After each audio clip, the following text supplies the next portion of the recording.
무엇보다 소름이었던 건 그냥 딱 이 얘기를 듣자마자 처음부터 원양을 염두에 두고 있었다는 겁니다. 1985년 7월 강원도 횡성의 한 작은 마을. 이 마을에 황고개라 불리는 작은 고개가 하나 있는데요. 마을 주민이었던 A씨는 거하게 한잔하고 늦은 밤 술에 취해 느긋하게 노래를 부르며 이 고개를 지나고 있었어요. 마을 어귀쯤 있는 국민학교 근처에 왔을 때쯤 소변이 마려워진 A씨가 큰 나무 앞에서 소변을 보게 되는데요. 갑자기 한 인기척과 함께 뒤가 서늘해졌고 술에 취해 있던 A씨가 뭐야 하면서 뒤를 돌아보는데 한 여자아이가 반쯤 A씨를 바라보며 서 있었다고 해요. 아무리 술에 취했다고 하지만 A씨는 이 아이를 단번에 알아봤는데요. 얼마 전 이곳에서 사망한 원양이었습니다.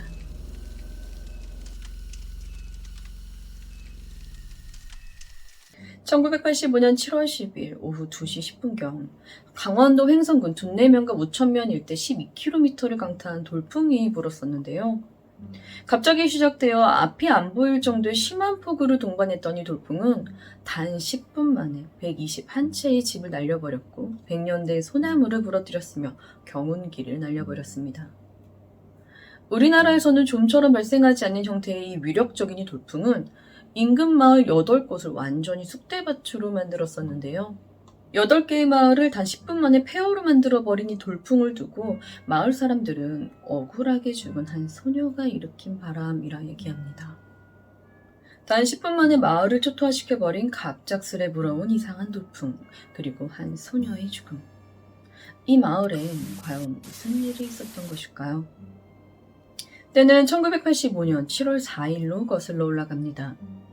당시 국민학교 6학년이었던 13살의 원양. 이 원양의 어머니는 늦은 저녁 시간까지 돌아오지 않는 원양이 걱정되었어요. 이 당시는 친구들과 놀다가 저녁 때쯤이 되면 엄마가 밥 먹어라 라고 불러야만 집으로 들어오던 시절이라 처음엔 원양의 어머니도 또 늦게까지 친구들이랑 놀고 있을 거라 생각했는데요. 밥 먹으라고 아무리 불러도 집으로 돌아오질 않는 거예요. 평소 학교가 끝나면 항상 함께 집으로 돌아오던 원양의 친구의 집에도 한번 찾아가 보지만 그곳에 원양은 없었고, 이 친구의 말에 따르면 현재 시점으로 6번 국도와 현국로가 만나는 지점인 영동고속도로 인근 삼거리, 그러니까 여기쯤이에요. 여기에서 원양과 헤어져 따로 왔다는 거예요. 원양의 부모님은 동네 사람들과 함께 온 동네를 돌아다녀봤지만 원양의 모습은 보이지 않았어요. 결국 다음날 원양의 부모는 횡성경찰서를 찾아가 실종 신고를 했죠. 경찰은 혹시나 그 사이 돌아올지도 모르니 조금만 더 기다려보자 하는데 한나절이 지나도 아이의 소식은 여전히 들리지 않았고 결국 경찰과 마을 주민들 그리고 원양의 부모가 함께 아이의 행방을 찾기 시작합니다. 그러던 중 마을에서 1km가량 떨어진 황고갯길에서 무언가 땅을 한 차례 팠다 다시 메운 듯한 누가 봐도 매우 부자연스러운 부분이 보였고 이걸 이상하게 생각한 한 경찰이 그 자리를 파보니 여기서 사라진 원양의 책가방과 옷가지가 발견되었어요. 그리고 그곳에서 얼마 떨어지지 않은 곳에서 안매장되어 있던 원양의 시신을 발견하게 되며 원양은 실종 40시간 만인 7월 6일 결국 싸늘한 주검이 되어 집으로 돌아옵니다. 원양의 시신이 매우 심하게 훼손되어 있었는데요. 살점 여러 부위가 도려내져 있었던 것은 물론 간을 비롯한 여러 부위가 사라져 있었다고 합니다. 이런 끔찍한 원양의 시신의 상태를 보고 마을 주민들은 아주 오래전부터 내려오던 그 이야기, 어린아이의 간을 먹으면 불치병이 낫는다는 그 이야기를 듣고 누군가 원양에게 이런 몹쓸 짓을 한 것이 아니냐고 웅성거렸죠. 하지만 당시 경찰들은 이건 여기 인근 지리를 잘 아는 어떤 정신 이상자가 저지른 살인이라 보고 탐문 수사를 했다고 해요. 그러던 중 원양과 같은 동네에 사는 한 주민이 경찰을 찾아와 제보를 하나 하게 되는데요. 평소 잘 알고 있던 한 동네 청년 집에 낫을 빌리러 갔는데 이 청년이 피 묻은 운동화를 빨고 있더랍니다.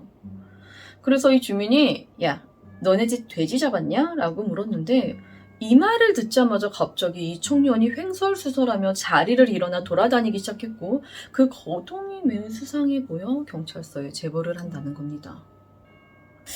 좀 수상하다 생각이 들었던 경찰이 이 청년을 일단 잡아와 취조를 시작했고 이 청년의 집을 샅샅이 뒤져보던 중 미처 처리하지 못한 피 묻은 청년의 옷과 삽을 발견합니다. 이렇게 증거까지 발견되자 이 청년이 더 이상 버티지 못하고 범행을 자백하는데요. 당시 30대였던 이 청년은 척수염으로 인해 평소 말투가 어눌했는데요.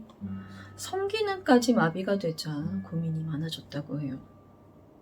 그런데 우연찮게도 인육을 먹으면 이 성기능이 회복될 수 있다는 얘기를 듣고 계획을 세웠다는 거예요.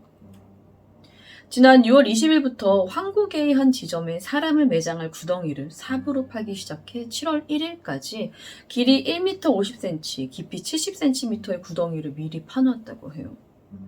그리고는 원양을 살해하기 위해 학교 시간까지 기다렸는데 매번 원양이 친구와 함께 집에 가는 바람에 번번이 실패를 하다가 7월 4일 마을 어귀 삼거리에서 원양이 친구와 헤어져 혼자 집에 갔고 이걸 놓치지 않고 이 청년이 원양의 앞에 나타났다는 겁니다.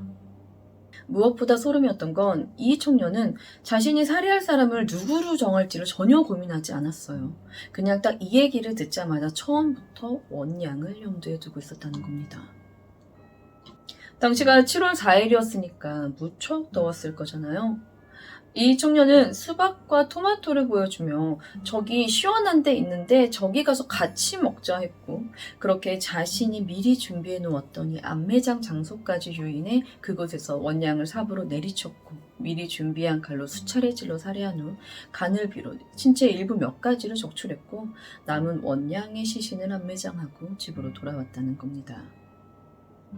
그렇게 사건 발생 6일 만인 7월 10일 끔찍하게 원양을 살해한 진범이 잡히게 됩니다. 그런데 너무 안타깝고 끔찍한 사건이긴 하지만 대체 이 사건이 마을을 초토화시킨 바람과 무슨 상관이라고 마을 사람들은 이 돌풍이 사망한 원양 때문이라고 하는 걸까요? 돌풍이 불었던 날은 7월 10일 오후 2시 10분경이었어요. 이날 오후 2시경 마을 사람들과 원양을 살해한 범인은 원양 살해 당시 현장 검증을 하기 위해 원양이 살해된 장소에 다 같이 모여 있었죠. 범인인 그가 현장 검증을 위해 원양 살해 장면 재현을 시작하는 순간 갑자기 인근 원양의 무덤 방향에서 원인을 알 수 없는 바람이 불기 시작하더니 이 원양이 살해된 이 장소 쪽에서도 폭우를 동반한 돌풍이 일어나면서 이 두 바람이 합쳐져 마을까지 불어왔고 이 돌풍은 단 10분 만에 인근 8개 마을의 집 120여 채를 날려버리고는 순식간에 사그러져 버렸다고 합니다. 당시 돌풍의 위력이 토네이도의 강도로 등급으로 나는 후지타 척도에 의하면 큰 손해를 일으킨다는 EF2급의 수준이었다는 겁니다. 그런데 정말 중요한 건 이 돌풍이 우리나라에선 정말 흔하게 발생하는 바람이 아니래요. 그런 돌풍이 하필이면 원양의 무덤과 또 원양이 살해된 장소에서 그것도 범인이 그 장소에서 원양을 살해한 현장 검증을 시작하려 하자마자 불어왔다는 것이 이상하다는 겁니다. 여기에 이 돌풍은 경운기를 날려버렸고 100년 된 소나무를 꺾어버릴 만큼 어마어마한 위력을 가졌었는데 또 신기하게도 이 돌풍이 마을 중심부를 피해가면서 이렇게나 많은 피해를 입혔음에도 인명피해는 전혀 나지 않았었다고 해요. 이것으로 마을 주민들은 비록 억울하게 죽은 원양이 한해 서려 돌풍을 일으켜 마을에 커다란 피해를 내긴 했지만 평소 착하고 온순했던 아이였던 만큼 사람만큼은 해치지 않은 게 틀림없다 믿는다고 합니다. 이번 이야기는 마을에 불어온 바람이었는데요. 인간의 잘못된 믿음과 이기심이 불러온 끔찍하고 안타까운 사건이었습니다. 이 사건을 준비하면서 신문 기사 원본을 찾을 수가 없어서 타방송에 나왔던 신문 기사를 보고 준비를 했는데 이게 지금 보시다시피 글씨가 엄청 깨져요. 그래서 이 신문에 범인과 피해자의 이름이 모두 나오긴 했는데 이 환자가 완전히 깨진 상태로 나와서 이 범인과 피해자의 정확한 이름을 도저히 확인할 수가 없었습니다. 이렇게 돌풍이 한 차례 지나가고 난 이후 한동안 마을 사람들이 이 황고개를 지날 때면 원양의 귀신을 굉장히 자주 봤었다고 해요. 뭐 뒤에서 쫓아온다거나 앞에 서 있다거나. 옛날엔 부모보다 자식이 먼저 가는 경우 무덤을 써주지 않았거든요. 그게 이 당시에서도 그랬나 봐요.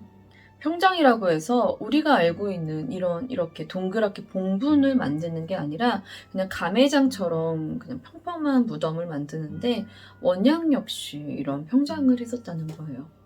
그래서 마을 사람들은 이 돌풍만으로도 충분히 죽은 원양의 한때문이라 생각을 하는데 여기에 귀신까지 한동안 보이니 이건 억울하게 죽은 것도 모자라 제대로 된 봉분도 쓰지 못한 채 그대로 묻혀버린 원양이 귀신이 되어 떠돌아다닌다는 소문이 함께 돌았다고 합니다.